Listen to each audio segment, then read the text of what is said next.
Fort Meade campus, and to be here with my colleagues in the delegation, Congressman John Sarbanes, Dutch Ruppersberger, who, as you know, here in so many ways, but had to be at another place, and of course my dear colleague, Senator Ben Cardin. We are your congressional delegation, fighting for you every single day, in every single way. And I want you to know, as we have this wonderful announcement today on how to help our military and their families be fit for duty and develop the resiliency habits and know-how that they need to be the best fighting force and the best family support that they can be, that this delegation has you very much on mind. While you look at the world from Syria and Afghanistan and all the other issues that you need to deal with at the fort, we also know you're dealing with another S word called sequester. And this delegation is absolutely committed to ending sequester and let the government get on being the government and let the military be the best military in the world. And your main battle shouldn't be with the damn federal budget and the Congress. So let's get it done.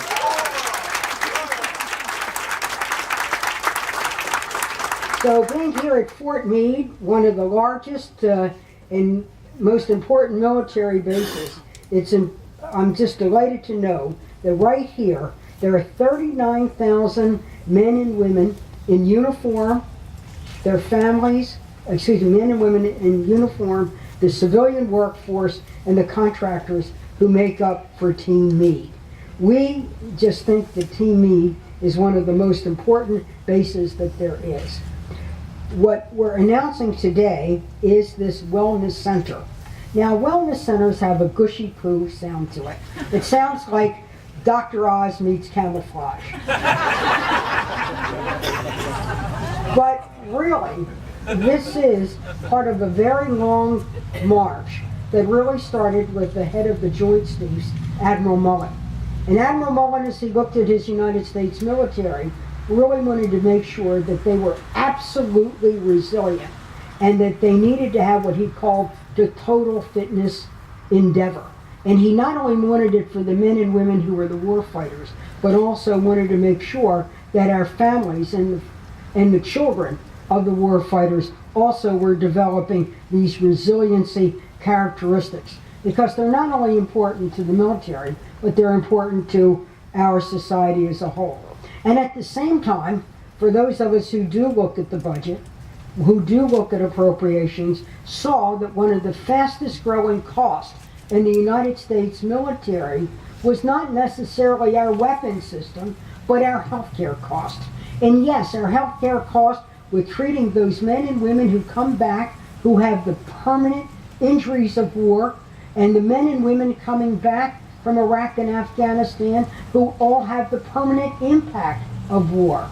So as they age, they will have chronic conditions associated with this war. We have a duty and an obligation to them. And at the same time, we have to make sure that those in the military and their families are able to develop these strong, healthy habits. So Hagel wants you to be the best, as does President Obama. And this then enables us to say that part of this is to make sure that we follow the 6 core components that we know are important to a baseline of good health. Whether you're a 9-year-old son or daughter of a soldier, or whether you're a 19-year-old new recruit, you need to have a health assessment. You really need to follow good nutrition. For those who are older, tobacco education is important. And then there is stress management. If ever there is a base that knows stress, it is here at Fort Meade. And it is here over at the National Security Agency that you've been the leaders in stress management. Under the able leadership of Dr. Keith Alexander, his HR department has led the way in bringing new and innovative techniques to that workforce on how, in addition to all the healthy habits, be able to deal with stress. There is no doubt that you smoke. Nobody wants to be known as a smoker. You smoke because you need to smoke. In many instances, it is stress related.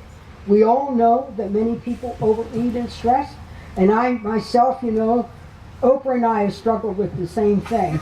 Only she's got $1 billion to deal with, but I have you, and maybe the Wellness Center here at Fort Meade. I often wondered what it would be like if they called out our names by our body mass index, and whether we would change our habits. But this is no laughing matter.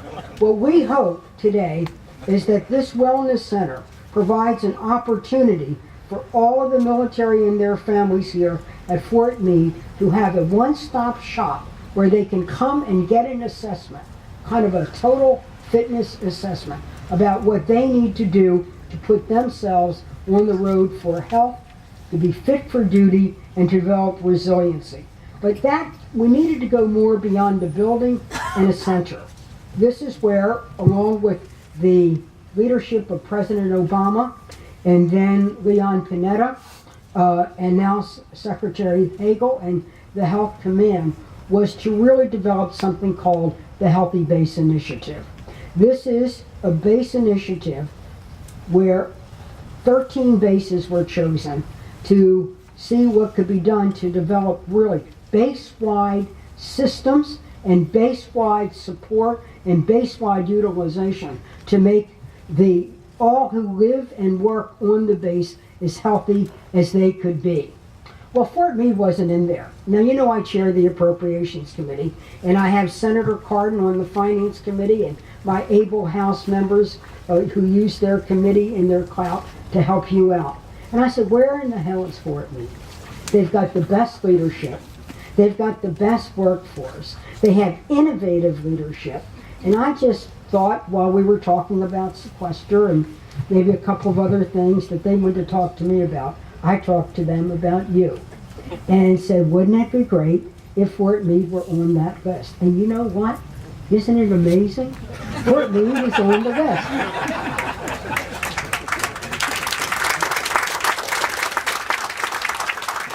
But I say that because over the next 3 years, working with the Public Health and Medical Command and the Installation Commander, Colonel Foley, we're really going to work together. And you're going to see great changes. Well, we're going to see changes in you as you move to new habits and new lifestyles. And we're going to make sure that we help provide the systems, the resources, the sustainability to be able to do that. So I wanted to just be here today to just thank you for what you do every single day in fighting for America. America is better, is stronger, and safer because of the men and women who work here at Fort Meade. Those in uniform and our civilian workforce and our defense contractors. And as you fight for our country, we're going to fight for you. And we're all going to be the best we can be. Thank you very much, and God bless you all.